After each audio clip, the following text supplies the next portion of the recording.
Hello, Oregon School District. Thank you for joining us today. We want to share a little bit with you regarding our Semester 2 plans. The plans outlined in this video include information that we know at the current time. We continue to place health and safety at the forefront, and if we receive information that requires changes to the plans presented, we will adapt and continue to communicate with families. I also want to note that this information, along with information about our school plans, including FAQs, videos, and presentations, are available on our school district website, oregonsd.org/school plans. And so to begin, we will have a plan overview today, specifically share plans by grade level, how we're working together to not only get into school, but then stay into school. And so the action steps for the people who are viewing the video are reviewing our plans and protocols, sending questions to the OSD, and then completing the Semester 2 selection form by Friday, December 18th. Please note, all families must complete the Semester 2 selection form for each student, even if your selection is the same as for Semester 1. So as we've said many times, our goal is to have all our students back in school when it is time to do so and with the plans that we have set forward. So similar to first semester, our families have two options, Oregon Phased Restart and Oregon Online. And Phased Restart will be sharing specific plans by grade level bands, and those plans currently align with public health guidance. Whereas Oregon Online, those are students who will remain virtual for at least the semester, regardless of the learning format that's in Phased Restart. So our reopening plans continue, and this is an overview of our plan timeline. So I'll start by reviewing the timeline to this point. And that is all students began virtual school on September 8th. And we know that our K-8 families had before school or preschool conferences prior to September 8th. And then September 14th is when our 4K through grade 2 students started to come in for 2 hours a week in preparation for October 5th, when they were able to come in for in-person half days, the AM and PM cohorts. Then we started our support hubs in grades 5 through 12. And then by second semester, which for us is January 19th, the plan at this point in time is to bring back our students in grades 3 through 5 in the AM, PM cohort model, similar to what we're doing for students in grades K through 2. We plan to shortly follow thereafter with grade 6. And the timeline for grades 7 through 12 will be influenced by the updates on public health guidance. As you also note, Oregon Online continues throughout all of second semester for the families who feel more comfortable with that option. So for grades 4K through 6, I'll talk a little bit about what has been happening and what we will have happen as we move forward. So for 4K through grade 2, things will continue as they have been. And you can see from the screen what that looks like. You'll notice that we have half-day cohorts 4 days a week, in addition to independent online activities. And our Oregon Online remains fully virtual for all of second semester. One thing I want to draw your attention to is that for grades K2, staffing and resources are dependent on the number of students who continue to select Oregon Online or Phased Restart. Because we don't know what families will select, there may be more moving to one grouping than the other, and that may influence staff assignments. Consequently, there is always the possibility that a student may experience a teacher change at semester. It's certainly not something that we're hoping for, and we know that we will do our best to avoid it whenever possible, but it may happen. And it certainly may happen if a family moves from Oregon Phased Restart to Oregon Online, or the opposite way around, because the teachers in both of those plans are different people. For grades 3 through 5, we're very excited about bringing in the students who are in grades 3 through 5 in the Phased Restart option. You'll note that we will have the AM and PM cohorts similar to what we've been doing successfully for grades K through 2. And as a reminder, families of students in grades 3 through 5, you've already shared your AM/PM preferences in a survey administered earlier this year. And of course, we will continue to have Oregon Online for our families who prefer that. Grade 6. This is an interesting situation because in Oregon, grade 6 is attached to either our K-6 school or our 5-6 school. However, guidance from public health puts grade 6 in the 6 through 8 grade band. However, we've been in communication with public health about the fact that we would prefer to bring back grade 6 timed very closely to grade 5. And that will be our plan unless we receive guidance that is to the contrary. Now, let's work together once we're in school and we're excited to have more students in school. We'll need to work together on how we stay there. So here is a listing of student and family responsibilities for before school every day, followed by student and staff responsibilities for while students are at school. So prior to school, each day, we want students and families to do the daily home screening checklist. And you'll see it linked here, and that is also linked to our website. We're asking that people stay home if they have a fever of 100 degrees or higher and/or any symptoms indicated by the daily home screening checklist. Please bring a backpack to carry all the items because lockers will not be used, and bring water bottles for individual filling stations. While students and staff are at school, of course, they will wear a mask. We will also continue to keep 6 feet of physical distance, which is the reason for the AM/PM cohort models. If we were to have everyone in school at the same time, we could not keep the 6 feet of distance. And we do believe that the 6 feet has been one of the reasons K2 has been very successful up until this point. Because when students or staff develop a case of COVID-19, we don't have a lot of close contacts because we're working so diligently to stay 6 feet apart. We also would like it if our students didn't share supplies, and of course, we will be taking frequent hygiene breaks in order to allow students to wash hands and/or use hand sanitizer. And should positive cases occur, we have processes and protocols on hand to determine what needs to be done. So once again, we're working together. And as part of that, for our safety and preparation protocols, which are available online, you know that there are cohort assignments for 4K through 6, which means the students are together with a group of students that stays fairly static throughout the day. They are not intermingling classes.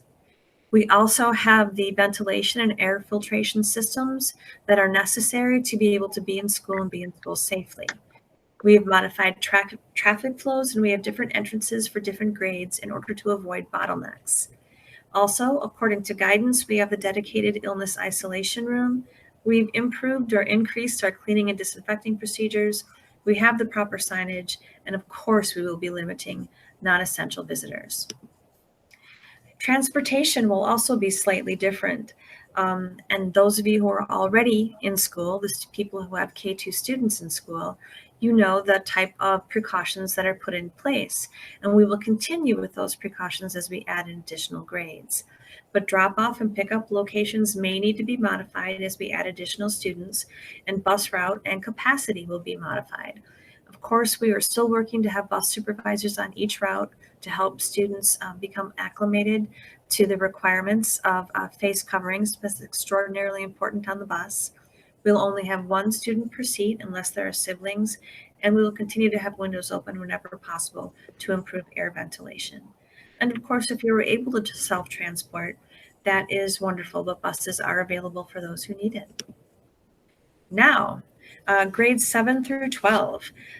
Their situation is very different, and we'll talk a little bit more about why that is. So in order to best explain it, I want to turn it over to Dr. Shannon Anderson and Jim Pleiner, the Oregon Middle School and Oregon High School principals. Thank you, Dr. Bergstrom. Before we start talking a little bit about what the middle school and high school schedule will look like second semester or when we're able to reopen, we thought it would be really important for you to first understand the differences between elementary and secondary. You might be asking yourself, well, why not just do the same type of schedule that the elementaries are using for phased restart? The reason for that is there's some significant differences between an elementary and secondary learning. Students K-6 learn their general academics with teachers who, for the most part, have general licensing. As a result, teachers are assigned to groups of students. And this fall, we've been able to divide elementary students up into two groups for phased restart in Oregon Online with designated teachers. However, when you move to the secondary level, our students have a lot more choices and elective and academic options. And that results in our teachers having specialized licensing. Therefore, our teachers are really teaching specific subjects. So when we built our schedule this fall, every single teacher at the middle school and high school is teaching both Oregon Online and phased restart students. And it's for that reason that we needed to think differently about developing the best schedules for our learners. This fall, all families at the middle school and high school had the option of choosing between a phased restart or an Oregon Online model. We're anticipating that these numbers would look similar for second semester, but just so you understand, about 75% of our families selected phased restart. We plan to divide those phased restart students into two different groups. We're calling them Group A and Group B, and you'll see them on our upcoming schedules. All students who select Oregon Online are going to be called Group C, and you'll see Group C on our upcoming schedules. Thank you, Dr. Anderson. So we based our model for 7-12 learning on research, on hybrid instructional models, as well as visits to local schools. And what we really determined was we were going to adopt what is called the flipped instructional model, and that you would contrast with a live stream model.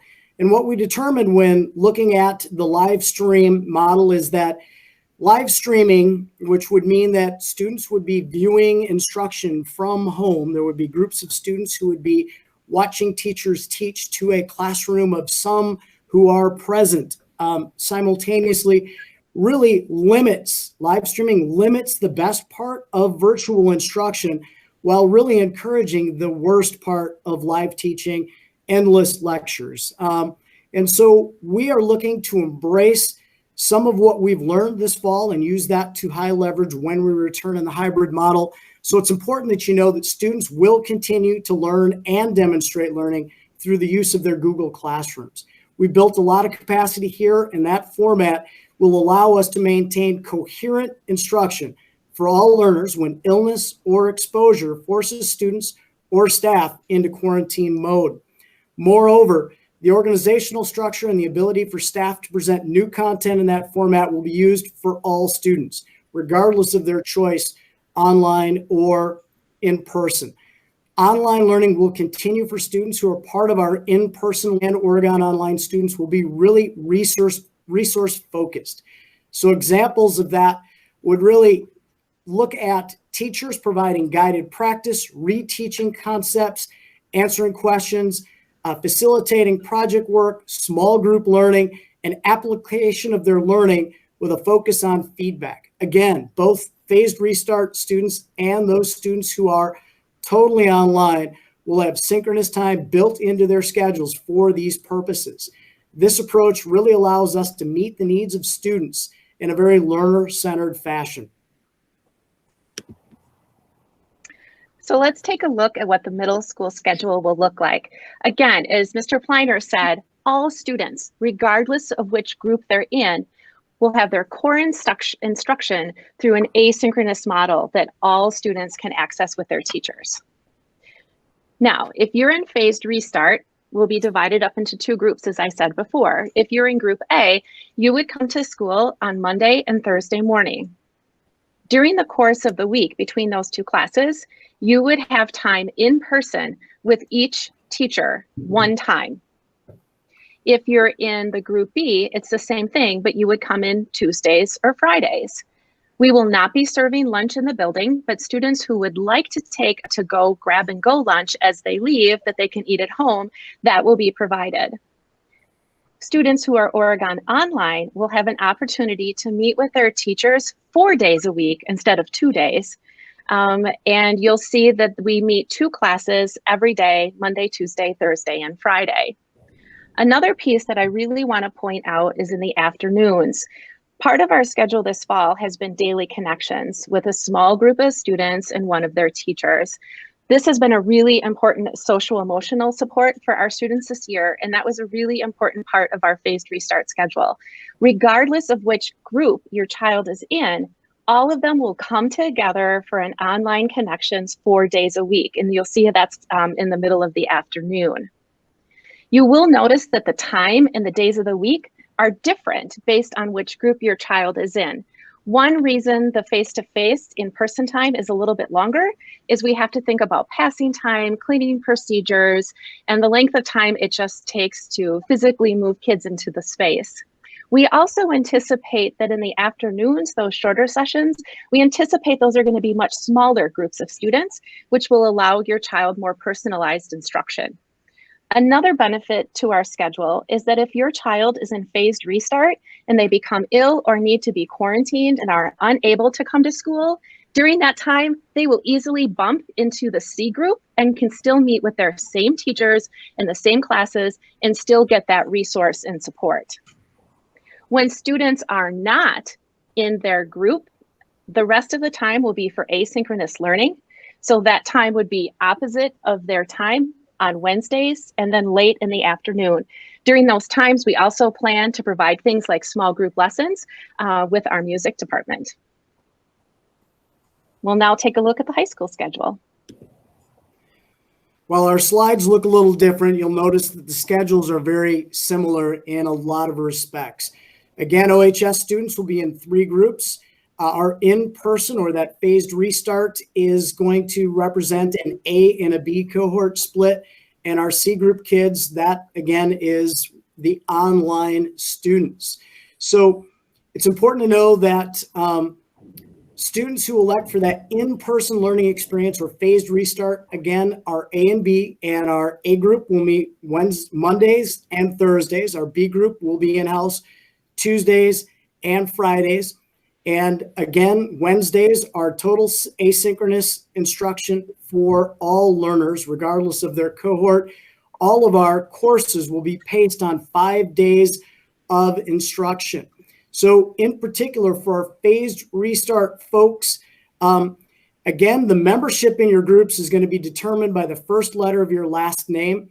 And since that's a matter of health and safety and us making certain that we're able to maintain appropriate physical distancing in the building and the right numbers in classes, that's going to be a fairly rigid structural assignment and not something that is up for folks to sign up for days that work well with their schedules. We're going to have to kind of work with our protocols to establish which cohort that you are a part of. In-person students will be here from 8:35 through 12:30. There's a few reasons behind compressing the schedule as a part of our restart. Compressing the day reduces the hour of contact in this beginning phase of our restart and really provides us with the opportunity to avoid longer periods of unstructured time, as well as that lunch period that Shannon talked about. That grab and go lunch is a feature of it. It allows us really to continue to observe the required safety protocols for masking and distancing in our building throughout the instructional day. Shannon mentioned too, instructors serve both students, whether they are in phased restart or Oregon Online simultaneously. So this allows our model, really allows to accommodate both, as our C group kids will have the majority of their live contact with their teachers in the afternoon. So if you are a phased restart student or looking to do online learning, if you're weighing that in your decision-making process, what is going to happen when students are here? Teachers are going to continue to use those Google Classrooms as a means for organizing the learning experiences for the students regardless of the format. In-person time will be high leverage in terms of providing students with the support they need to continue to make progress on the critical learning targets within the coursework. So in-person learning will consist of a variety of experiences to maximize the effectiveness of the time. There may be labs, discussions, opportunities for hands-on learning, extensions and reteaching opportunities, and a focus on demonstrating or applying online learning in authentic ways. Those will be really key elements of that portion of the day where students are here in person. And what about our online learners? Some of you may choose the online learning format, and we understand why you may elect to go that route. We've learned a lot about online learning, and we're assuming that elements of it will be a part of our future programming well beyond COVID. Our schedule is set up to accommodate that learning during our phased restart as well. Students who choose to remain online will still learn from the teachers that they're scheduled with on their schedule. They'll be working through their Google Classroom asynchronously, and that's how they'll receive new instruction. They'll demonstrate their learning on assignments and assessments, and they'll get live feedback and support through Google Meets in the afternoon, 2 days per week, and appointment by appointment as needed. Those really represent the basic elements of how our schedule will go. We know that this has really been a challenging time for all. I would like to acknowledge the work of the Oregon School District staff as a whole, who've gone above and beyond to meet the needs of all of our students, to adapt to this new instructional environment, and to support one another through this semester. It hasn't been easy, and it hasn't been perfect. We've always held this group in high esteem, but I can tell you, after this semester, that has elevated immensely. And students, we know that this has demanded a lot from you. You've made shifts and have adapted in ways that will likely benefit you in the future. We'll look forward to a time when we're back to normal and everybody is engaging in learning that is familiar and kind of has that normal feel to it. We do anticipate that some of this new learning will impact what we do into the future, and we're excited about that, certainly. But for today, we're going to ask you to review the information that Dr. Anderson and I have shared, as well as Dr. Bergstrom, and to make a decision that is right for you. You know, we hope that many of you will elect to return to school as part of our phased restart group, and know that we're going to do that at a time and with protocols that will make this as safe as possible. If you wish to remain online, we're committed to making that a valuable learning experience for you as well. If you need additional information, I'd encourage you to contact Dr. Anderson if you're a middle school student or family, or myself if you have questions that are going to help you make better decisions. We really look forward to continuing to support you with robust learning opportunities in a safe and secure environment moving ahead.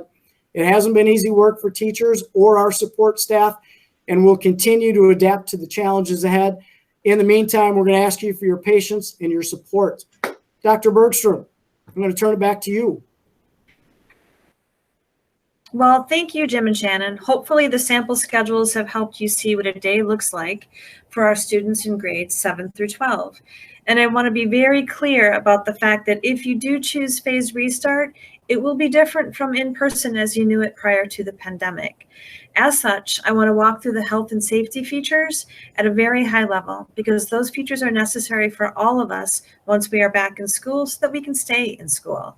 And if you watched the grades 4K through 6 section of this presentation, you'll see that much of it is the same information with one main difference. I'm repeating it in this section in the event that those who only have students in grades 7 through 12 can also have the information. So we were working together to be able to stay in school. So prior to each school day, students and families have the following responsibilities: completing the daily home screening checklist, staying at home if there's a fever of 100 degrees or higher, and/or there are symptoms that are indicated on that checklist. Please bring a backpack to carry all your items, as lockers will not be used, and bring a water bottle for individual filling stations. Once students and staff are at school, of course, we will be wearing a mask. keeping 6 feet of physical distance, which has been one of the keys to successful opening for grades K through 2. We won't be sharing supplies, and we will be taking frequent hygiene breaks. And of course, there are processes and protocols in place should there be a positive case at school. And we'll be working together to stay there with our preparations and our protocols. And here's the place where it is different, and you notice it's underlined on the screen. In grades 7 through 12, students will be assigned in groups, meaning large groups, Group A or Group B, as opposed to cohorts in the younger grades. And Dr. Anderson explained why that is, but it's a really important distinction, because what that means is that students will be in contact with students, many more students than they would be if they were in grades K through 6. Now, of course, we'll still be using all of the same other protocols, but we wanted you to know that there is a difference. So, of course, we'll maintain enhanced ventilation and air filtration systems.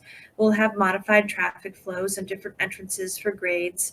We will, of course, have a dedicated illness and isolation room, increased cleaning and disinfecting procedures, additional signs, and limiting non-essential visitors. The significant difference for grades 7 through 12 is that the students are changing classrooms, and consequently they will be in contact with significantly more people. However, masks and 6 feet of distancing should be an effective barrier. Transportation, we will of course have school drop-off and pickup locations that will be modified because we're adding more students into the mix. We'll have additional modified bus routes and bus capacity pieces to think through. And as far as bus protocols, we intend to have bus supervisors on routes. Of course, face coverings are required for every student and adult. There'll be 1 student per seat unless there are siblings, and windows will be open when possible to allow for better air circulation. And of course, self-transport to school is a great thing if you're able to do it, but if you are not, we will have buses with proper safety procedures in place. So, what are the action steps for our families? Well, we'd like you to review the plan and the protocols, and there's more information or more detail on the protocols on our website. We also encourage you to contact us with questions at questions@oregonsd.org, and we'd like you to complete the Semester 2 selection form by Friday, December 18th. We know that working together, we'll be able to stay in school. Thank you all for your time, and enjoy the rest of your evening.